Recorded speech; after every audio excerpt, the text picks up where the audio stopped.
அறிந்த ஊரும் அறியாத திருத்தலமும். மதுரையில் எவ்வளவோ கோயில்கள் கேள்விப்பட்டிருப்போம். ஆனால் முருகனுக்குன்னு அமைக்கப்பெற்ற ஒரே குடைவரை கோயில் இந்த திருக்கோவில். இக்கோவிலை பற்றி மேலும் தகவல்களை தெரிந்து கொள்ள வீடியோவை ஸ்கிப் பண்ணாமல் பாருங்கள். இப்போ வாங்க வீடியோக்குள்ளே போகலாம். மதுரை மாட்டுத்தாவணியிலிருந்து சுமார் 7 கிலோமீட்டர் தொலைவில் அமைந்துள்ளது இந்த திருக்கோவில். இக்கோவில் சுமார் கிபி 8ஆம் நூற்றாண்டுகளில் கட்டப்பெற்றது. அதாவது 1200 ஆண்டுகள் பழமையான கோவில். அது மட்டுமல்லாமல் செவ்வக வடிவில் அமைக்கப்பெற்ற ஒரே திருக்கோவில் இந்த குடைவரை கோவில். இந்த சிலை பார்ப்பதற்கு சிவனும் பார்வதியும் போல் தோற்றமளிக்கிறது. ஆனால் முருகன் சாந்த நிலையில் தெய்வானையுடன் அமர்ந்த நிலையில் இருக்கிறார். சூரனை வதம் செய்த பிறகு சாந்த நிலைக்கு வருவதற்காக தெய்வானையுடன் அமர்ந்த நிலையில் இருப்பதாக ஒரு கருத்து நிலவுகிறது.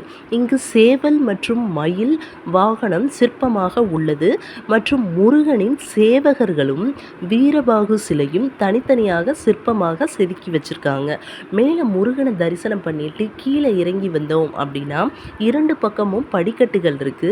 கீழே விநாயகர் சிலை இருக்கு. விநாயகர் ஒரு மனிதன் அமர்ந்திருப்பதை போல் மிகவும் பழமையான சிலையாக உள்ளது. பார்ப்பதற்கு ரம்யமாக இருக்கு.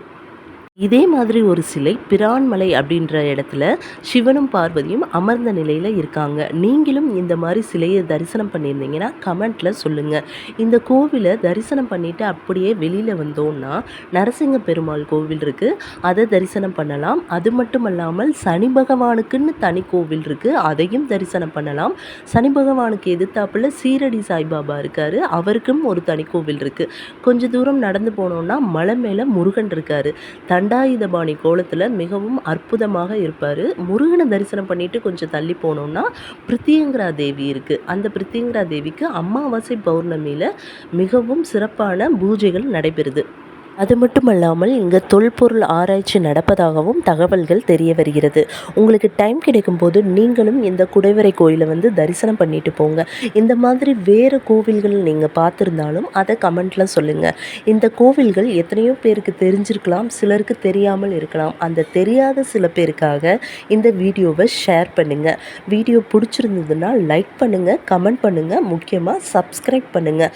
நீங்கள் இந்த முருகனை மட்டுமல்லாமல் பக்கத்தில் இருக்க பாலதண்டாயுதபாணி, சனி பகவான், சாய்பாபா, பிரித்தியங்கரா தேவி, நரசிங்க பெருமாள் இப்படி எத்தனையோ கோவில்களையும் தரிசனம் பண்ணலாம். வாய்ப்பு கிடைக்கும் போது கண்டிப்பாக இந்த கோவிலுக்கு எல்லாரும் ஒரு தடவை விசிட் பண்ணுங்கள். முருகனுக்கு எத்தனையோ திருநாமங்கள் இருக்குது. அதில் லாடன் அப்படின்ற சிறப்பு பேரும் முருகனுக்கு தாங்க இருக்குது. தமிழ் கடவுள் இல்லையா, அதனால் நிறைய சிறப்பு பெயர்கள் அவருக்கு உண்டு. உங்களுக்கு டைம் கிடைக்கும் போது நிச்சயமாக நீங்கள் இந்த கோவிலை விசிட் பண்ணுங்கள். Once again thanks to all.